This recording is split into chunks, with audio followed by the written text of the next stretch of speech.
Hello all, welcome back to another video today. With a voice you can see how deflated I feel, and it's a tad disappointing with the way Chelsea and everything has been going on. And today, like with always Chelsea matches, I'm going to give my post-match reaction on what went wrong versus Brighton and where are we going on in the title race and how bad it's been going. So like every Chelsea fan, the whole day has been going disappointing with what has happened, but we need to be calm, we need to analyze in a proper way.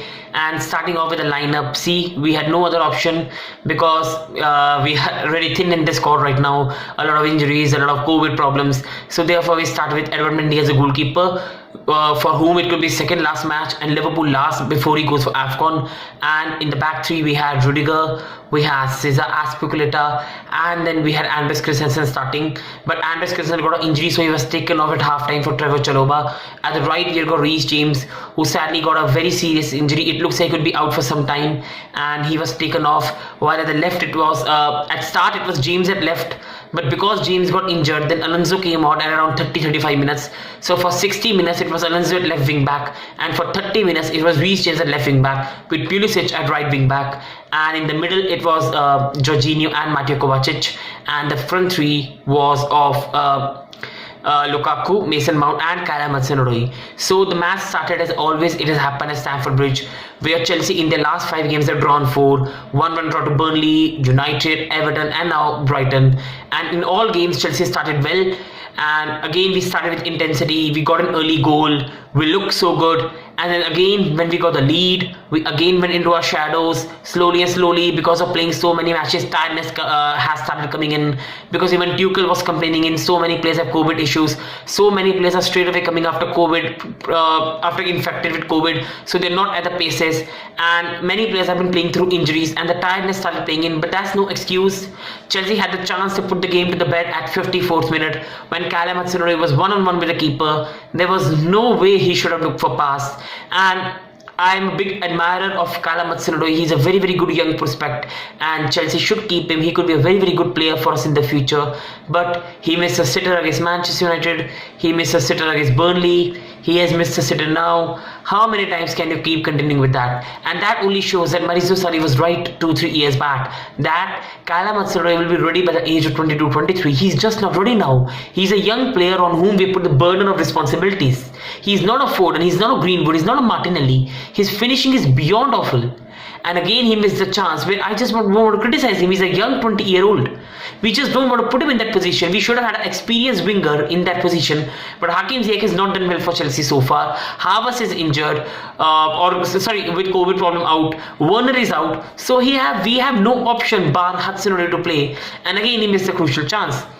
And the game was going nicely. Even then Chelsea were playing badly after badly, but even then there was a feeling that we might just nick it 1-0 and build down towards the Liverpool game. And the 91st minute we were sleeping, we allowed a cross to come into the box, and then he fell back, what he does best, he got that 1-1.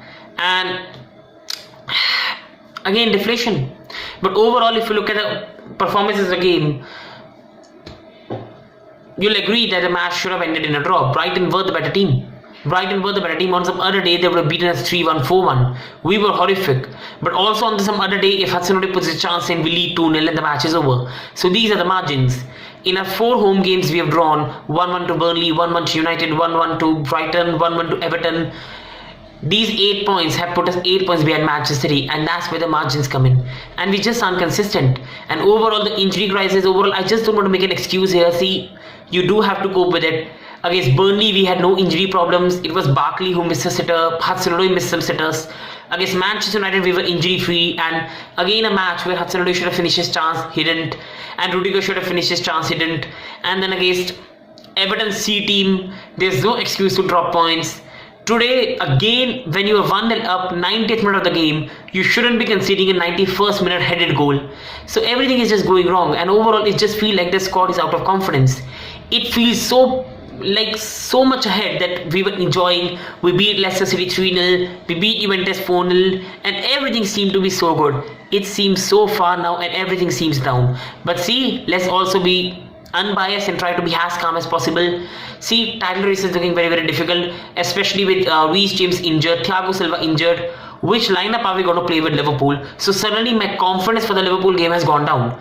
With a fully fit players, we can beat Liverpool and Manchester City. Again, I'll repeat, with a fully fit squad, we can beat Liverpool and Manchester City. But with no James, no Thiago Silva, no Chilwell, how are we supposed to beat them? And therefore, title slowly and slowly is losing our hands. But again, mathematically, until and unless it's possible, I'll keep believing.